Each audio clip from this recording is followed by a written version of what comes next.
A pride of lions stood motionless around a hand-built grave in the middle of a dead reserve, guarding it like soldiers at a king's tomb. No humans left tracks. No cameras caught them. Only a battered ranger's hat lay atop the stones. But what happened next would shatter everything you thought you knew. First, let's go back to the beginning. Sam Whitaker hadn't taken a day off in 6 years, not because he was a martyr, because if he left Hollow Plains, there'd be nothing left to return to. The reserve used to be a sanctuary, 300 square kilometers of tall grass, dense thorn scrub, and one of the last free-roaming lion prides in East Africa. Now, it was a battlefield disguised as dry earth. The board in Nairobi called it a conservation zone. On the ground, it was Sam alone in a collapsing outpost, trying to hold back a flood of greed with 2 hands and a bolt-action rifle that jammed in dust storms. 15 years ago, there had been over 50 lions. Now there were 6. Sam knew each by name, by scar pattern, by how they walked and where they liked to rest in the heat. Nia, the old matriarch, limping from a wire trap 5 years ago. Coda, broad-shouldered, quiet, often walking at the back of the pride. And 3 cubs born barely a season ago, too young to understand that they had arrived in the final chapter of a dying book. Sam had cataloged every movement, every print, every sighting. His patrol log was over 600 pages. No one read it. Poaching had changed. It wasn't some desperate villager with a snare. It was an industry. They came in trucks now, with military optics, suppressed rifles, satellite radios. They worked in silence. They didn't chase. They waited. Sam had once caught them dragging a lioness's body by her tail like trash. When he raised his weapon, they didn't run. They stared back, calculating, unafraid. One raised a camera, snapped a photo of him, then drove away.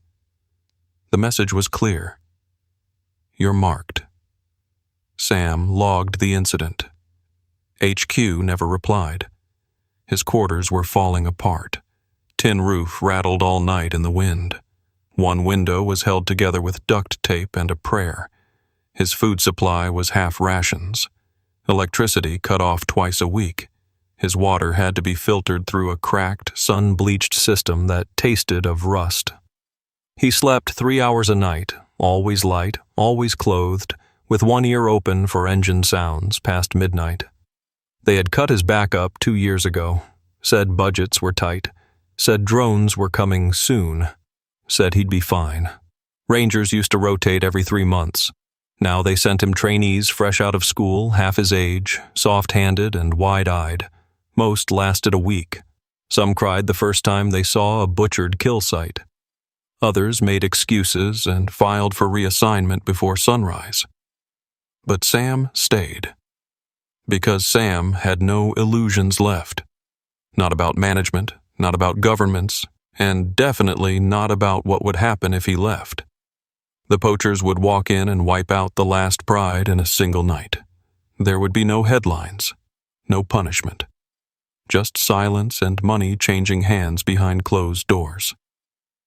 He saw the signs earlier than most. Buzzards circling low in the morning. Fresh tire tracks near waterholes. Empty shotgun shells under acacia trees. Poachers scouting again, growing bolder. The fences had been cut twice that month. Sam filed reports. No response. Just like always. So he adapted. Started patrolling at 2 a.m., used dried blood as bait near decoy traps. Changed routes daily. Logged every detail in a notebook he kept duct-taped to his chest when he slept. But even he could feel it. The ground shifting beneath him. The wind carrying different kinds of scent. Not fear. Hunger. Ruthless, methodical, well-funded hunger. The lions understood it too. Nia, once relaxed near his truck, now kept her distance. The cubs played less. Coda circled more often. The air was charged, thick, as if nature itself knew what was coming. Sam felt it in his bones. This wasn't a slow erosion anymore. It was an avalanche about to break loose. But there were no speeches, no goodbyes. Just one man in a collapsing station, running his hand over faded paw prints in the dust, whispering the same words every morning as he loaded his weapon and stepped into the heat. Not today. Derek Cole wasn't evil. He was tired. 28, broke, in debt, and already halfway out the door when the offer came. He'd started as a wildlife idealist. Fresh boots, fresh face, and a degree no one cared about. But 6 months at Hollow Plains crushed that out of him. The pay was a joke. There was no medical, no gear that worked, no praise from the top, and no reinforcements when something went wrong. Every day felt like a countdown to failure. So when the message came, shortwave radio, scrambled voice, coordinates, price, he didn't even hesitate. $10,000, half now, half after. All he had to do was leave the east gate unlocked for one night. No blood on his hands, no witnesses. They'll never know you were involved. That was the line they fed him. That was the line he repeated to himself as he scribbled a fake maintenance report in the gate logbook and slid the bolt open under a moonless sky.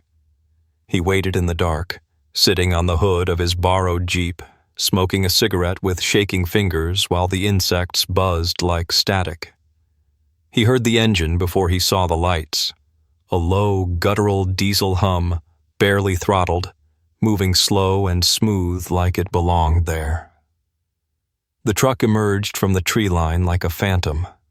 Matte black, windows tinted, license plates gone. No headlights, just presence. 2 men jumped out. No words exchanged. Rifles with silencers slung tight to their chests. One had a machete. The other carried a duffel bag full of chains. Their boots crunched the gravel like bone. Derek looked away. He told himself he'd go back to the station and sleep. He told himself it wasn't his problem. But he stayed. He stayed because part of him needed to see what would happen. Needed proof that this was survivable, that it wouldn't come back to haunt him. He got more than proof. They moved faster than he expected. Into the bush. No hesitation. No noise. As if they'd already been here. As if they'd mapped every inch of the terrain, every animal's rhythm, every patrol cycle. They weren't guessing. They were executing. 20 minutes later, a single, suppressed shot cracked across the night. Then a second. Then silence. Derek felt sick. He slid off the hood, paced in tight circles, wiping sweat from his forehead, muttering curses to the dark. He wasn't ready for this to feel so real. He wasn't ready for the sound of a young lion's scream. He wasn't ready for the way the wind shifted and carried the scent of fresh blood right past him like a cold slap. The poachers returned at 2:37 a.m., dragging something heavy under a tarp. The duffel bag was full now. The man with the machete had fresh blood on his pants. Neither looked at Derek. One tossed a brown envelope on the hood. Cash, rubber-banded, thick. The engine revved and the truck disappeared into the scrub as if it had never been there. Derek stood there in silence, staring at the blood on the ground near the gate, realizing too late that he couldn't undo any of it. That whatever line he thought he'd walked hadn't existed in the first place. That he wasn't just a witness. He was part of it now. Back at the station, he erased the radio log for that night, rewrote the patrol entry, deleted the camera footage. He washed his hands until the skin burned, but still felt the stain. Sam was still asleep in the South Tower, completely unaware. The Pride was out there somewhere, -1. Derek didn't sleep. He sat by the door until morning, staring into the trees, afraid that one of the lions would come, not to attack, to look at him. Sam woke at 2:12 a.m., not from a sound, but from absence. The kind of silence too clean to be real. No crickets, no nightbirds, no wind. Just a dense, suffocating stillness pressing against the tin walls of the station. His hand found the shotgun on instinct. Loaded, safety off. He slid on his boots, grabbed the flashlight, and stepped into the dark, every muscle already braced. 3 minutes later, the first shot cracked across the reserve. Sharp, distant, suppressed. He was moving before his brain caught up. Truck keys in one hand, rifle slung across his back, flashlight off. The Eastern Grove. It had to be. No one poached this deep unless they knew where the pride bedded down. And someone knew. He drove with the lights off, guided only by moonlight and memory, dodging rocks and thorn roots until the dirt road turned to brush. He cut the engine and went on foot, rifle forward, boots silent. Another shot, closer this time. Then a guttural sound. Not quite human, not quite animal. Sam moved faster, low to the ground, breath steady, body ice cold but focused. He saw them through the trees, 4 figures. 2 near the carcass of a young lioness, her flank heaving weakly, then still.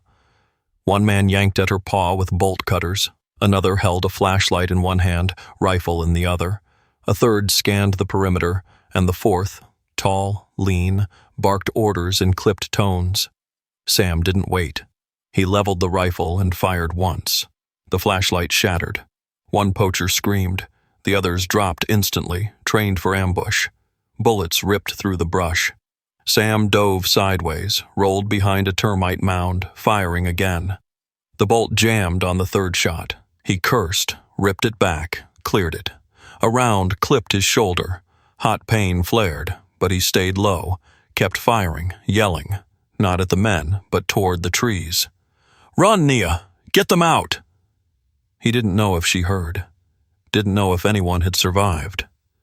But in that moment, Sam wasn't fighting to win. He was buying seconds, giving breath to something bigger than himself. The fourth man circled. Sam caught the movement too late. A shot hit him in the ribs, knocking him sideways, breath torn from his lungs. He hit the ground hard, eyes blurring, blood pouring through his shirt.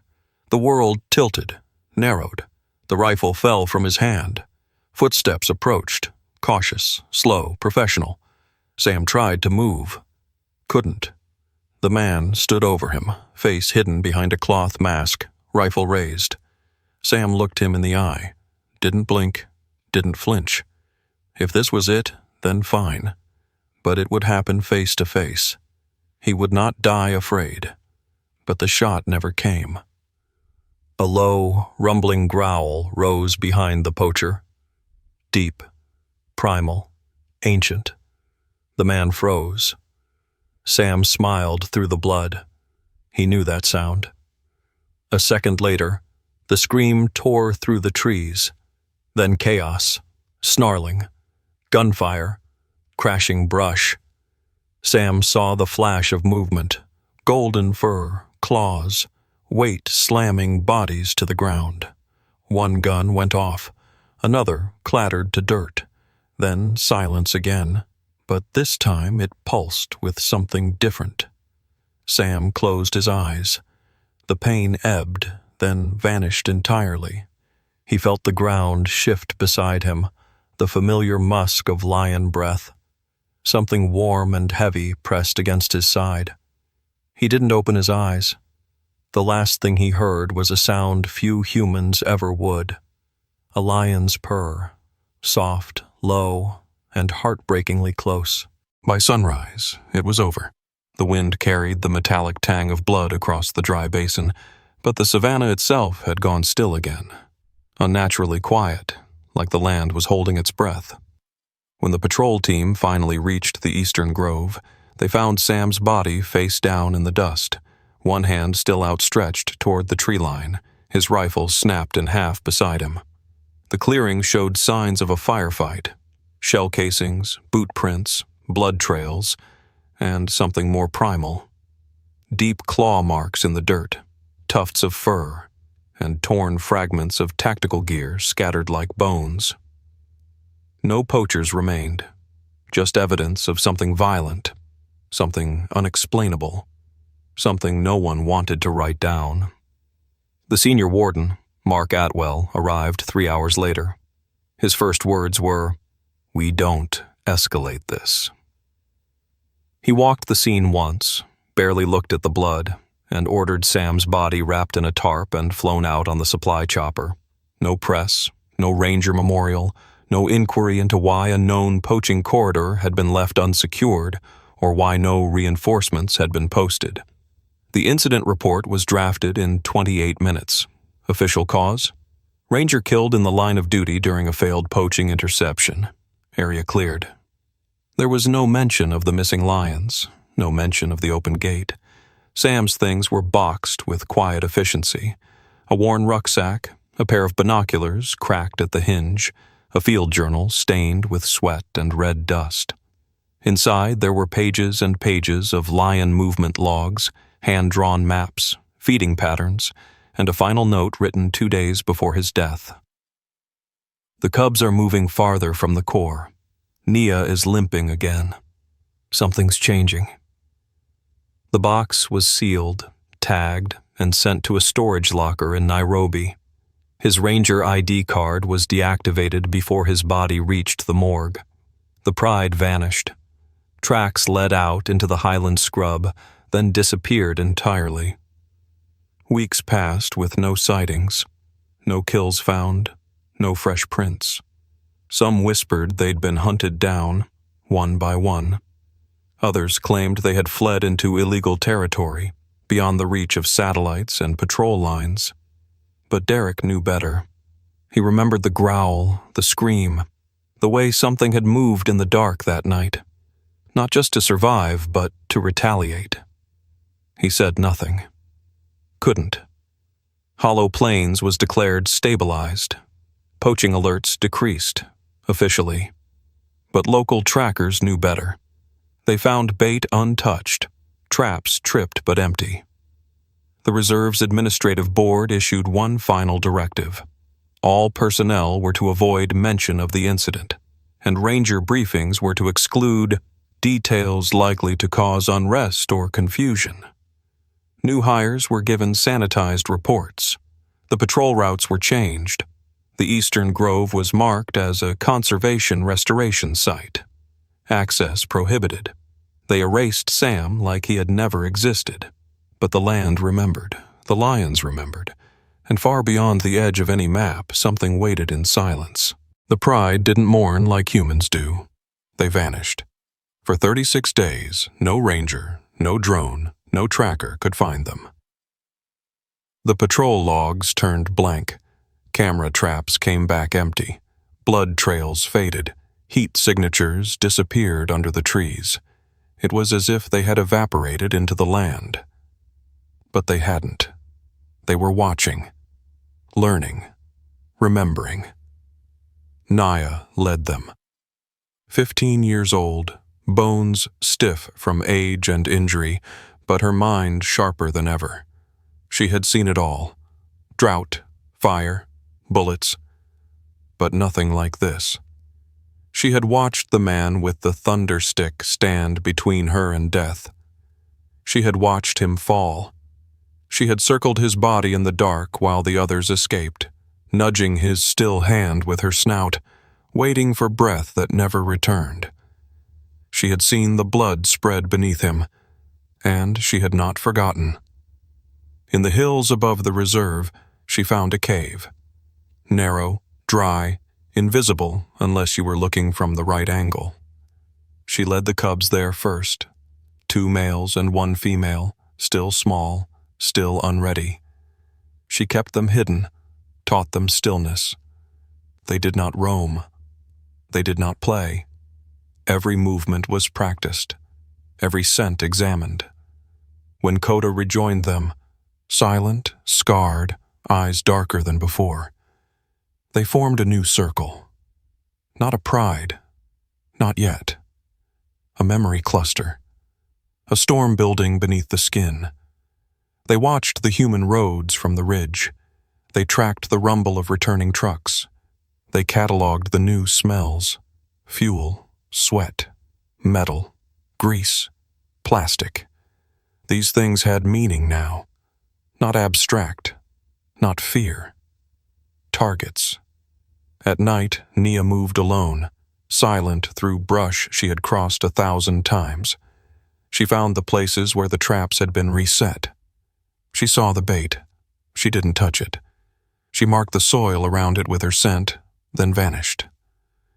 She watched poachers set trail cameras, then walked just outside their field of view. She circled the perimeter, never entering the kill zones but mapping them, studying angles, timing movement. This wasn't instinct. It was something else. Not revenge. Calculation. Where humans saw animals, Nia had learned the opposite. She understood humans now. She recognized patterns, recognized boots and posture, not just scent. The sound of specific trucks, the silhouettes of weapons. She had felt Sam's pulse when he fell. She had smelled the gunpowder on his shirt. She knew what death felt like when it wasn't prey. She carried it now, in her stride, in her stillness, in the way she never blinked. The cubs stopped playing. Coda stopped roaring. They all began to move like Nia. No wasted energy, no sound, only watching. In the village below the ridge, trackers began reporting strange sightings. Lions walking high against the skyline but not hunting. Packs of dogs disappearing without trace. Livestock untouched, but herders afraid. No direct attacks, just presence. Constant, circling, too intelligent. When one patrol attempted to follow the prints, they found them leading into soft sand, then vanishing completely. No direction, no trace, as if the lions had flown away. And still, no poachers were caught, no bodies found, no alerts raised. But tension settled over hollow plains like a net strung too tight. Even the wind moved different, slower, as if it feared to wake something beneath the grass. Derek Cole, now shift supervisor, locked his cabin door every night and triple-checked his rounds. He started hearing things, heavy breathing near his window, shadows too large to be hyenas, scratches on the concrete outside the station, no evidence, no proof, just signs, just fear. Because what no one dared say aloud, what Derek already knew, was that the lions weren't just hiding, they were preparing. The poachers returned 2 months later, arrogant and loud, convinced Hollow Plains was broken. The pride hadn't been seen for weeks. No carcasses, no fresh sightings. The reserve's report logs painted a picture of abandonment, weakness, opportunity. Easy money. They came in greater numbers this time. 2 trucks, 6 men, heavier weapons, night vision goggles, radios crackling with coded chatter. They wore body armor now, as if expecting resistance. But they still believed they were the hunters.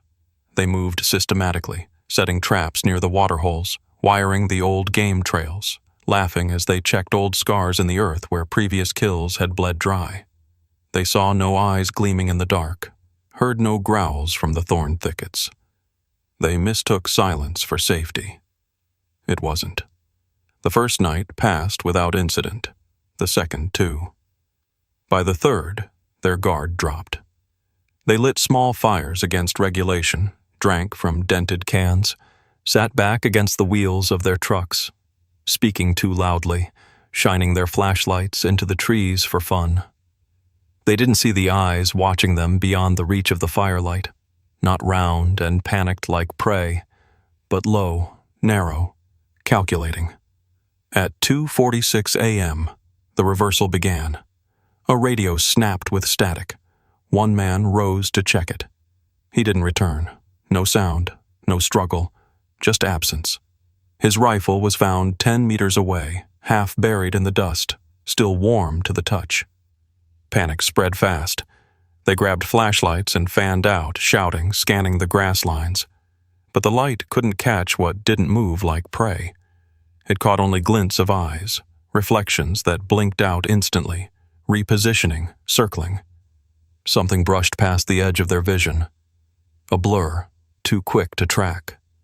Another man disappeared, pulled into the scrub with a strangled cry cut short. The men tried to regroup at the trucks, but the tires were already shredded. Deep slashes ripped through the rubber, gouges across the doors. Chains they had used to drag carcasses now lay tangled and broken across the ground. Boot prints spiraled in chaotic arcs, as if they'd been herded without realizing it. When one of them fired into the dark, the blast lit up Nia's shape, low, taut, teeth bared not in rage, but in judgment. The shot went wild. She didn't flinch. She waited. Coda moved first, a silent sprint, a body slamming into a man at full speed, bones cracking under the weight. 2 more lions followed, not wild with hunger, but coordinated, strategic, disabling knees, crushing ribs, tearing tendons. Never a clean kill, always just enough to dismantle. The survivors ran, boots slapping dirt, screaming into dead radios, calling for extraction that would never come. They tried to follow their own trail back to the breach point, but found it erased, overlaid with fresh dust, confusing cross-tracks, deliberate misdirection. They weren't fighting lions anymore. They were trapped inside a battlefield designed by predators who had spent months preparing for this one night. By dawn, only 2 men made it to the south fence. One collapsed on the wire, bleeding, howling, babbling about ghosts. The other was found days later, dehydrated, barefoot, eyes wide and unfocused, muttering nonsense about eyes in the dark and the Rangers' army. The trucks were stripped, gear shredded, rifles broken and buried under sand. No lions stayed behind. No trophies were left, only the tracks, circling and deliberate, carved deep into the earth around the campsite. A symbol, a message. The era of hunting holoplanes had ended. The Pride had declared it, and the land itself had enforced it. The official reports called it an accident. 2 missing men, 1 dead, multiple injuries, equipment loss, operational failure, internal review pending. The board in Nairobi wrapped the incident in bureaucracy so tightly that no air could escape. They blamed poor navigation, dehydration, natural hazards, anything but what really happened. Anything but admitting that something older, stronger, and beyond their control now ruled holoplanes. But rumors traveled faster than reports. Local herders whispered of lions that no longer hunted for meat, but for memory. Of ghost shapes moving in the tall grass, not chasing, but herding, surrounding, dismantling. Guides who once made easy money from poaching tourists refused to enter the Eastern Territories, even at gunpoint, even for bribes. "They see you before you see them," they said, "and if they remember your scent, they don't stop." The administration tried to maintain the illusion. They brought in new rangers, young, wide-eyed, undertrained. They issued new rifles, built new fences, installed surveillance drones. Within a month, half the drones malfunctioned without explanation. Fences were found cut from the inside. Patrol dogs refused to cross certain invisible lines in the dirt, whining and retreating without clear cause. At first, the authorities blamed technical error, then sabotage, then staffing shortages. Anything but the truth, that holoplanes had slipped beyond their grasp, that it belonged to something else now, something no human permit could revoke. Tourists stopped coming. Insurance companies pulled out. Investors withdrew silently, citing regional instability. Within 6 months, holoplanes became a name that only the desperate or the foolish spoke aloud. A dead place, abandoned not because it was empty, but because it was full of something no one dared challenge. And somewhere deeper inside the reserve, untouched by human foot, the Pride thrived. Stronger, meaner, smarter. The cubs, once fragile, now moved with lethal precision, each step taught by Nia herself. Not to kill, but to punish. Coda patrolled the ridges, His roar no longer a warning, but a proclamation. The old rules were dead. Derek Cole survived longer than most. He stayed because fear anchored him, because leaving would mean facing what he had done. But the guilt rotted him from the inside. He saw Naya in every shadow, heard Sam's last shout in every gust of wind. He drank more, slept less, wrote reports no one read. One night he found the station's front door marked. 4 deep gouges carved with terrifying precision. Not random claw swipes, deliberate. A warning written in a language older than words. The next morning, Derek packed his things and left without a word. No resignation, no explanation. He drove until he ran out of gas, then kept walking until someone found him muttering about golden eyes watching from the trees. No one replaced him. Hollow Plains reverted to what it had always been, before fences and radios and lies. A lawless place, ruled by those willing to survive it on their own terms. The board in Nairobi quietly decommissioned the reserve. Officially, it became a restricted ecological zone.